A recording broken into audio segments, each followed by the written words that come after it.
Assalamualaikum warahmatullahi wabarakatuh. Perkenalkan, nama saya Najwa Mufliha dari Program Studi Pendidikan Bahasa Arab kelas 1B. Kali ini saya akan menjelaskan perkembangan sejarah bahasa Indonesia. Mohon disimak baik-baik.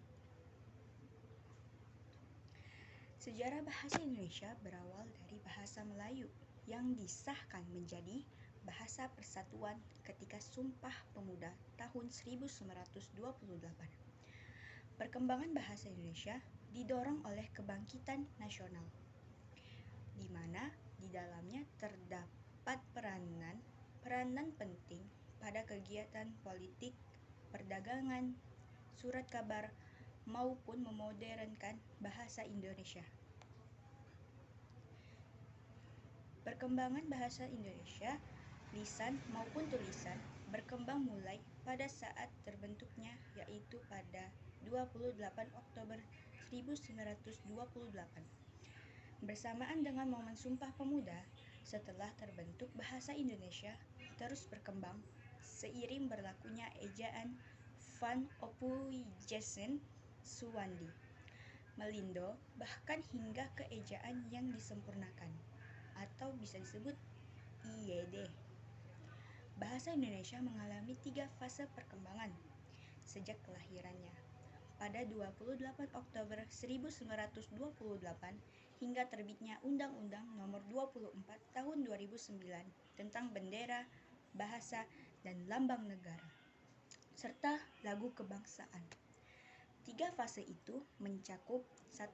Bahasa Indonesia sebagai bahasa persatuan, 2.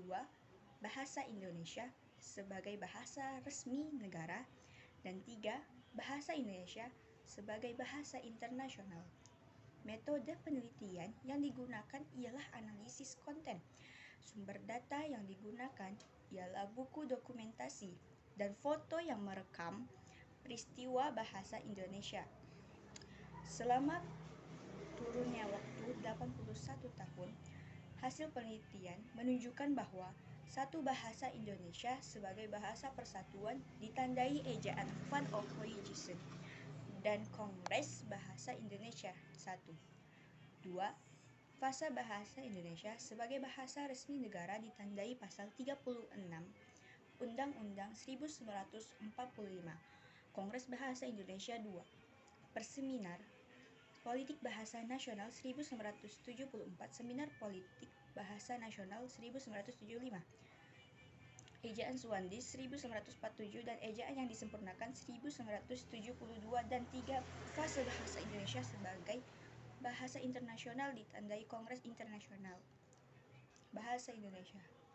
Undang-Undang Nomor 24 Tahun 2009 dan Pusat Pengembangan Strategi dan Diplomasi Kebahasaan Badan Pengembangan dan Pembinaan Bahasa. Mungkin hanya ini yang bisa dapat saya sampaikan, kurang lebihnya mohon maaf. Wassalamualaikum warahmatullahi wabarakatuh.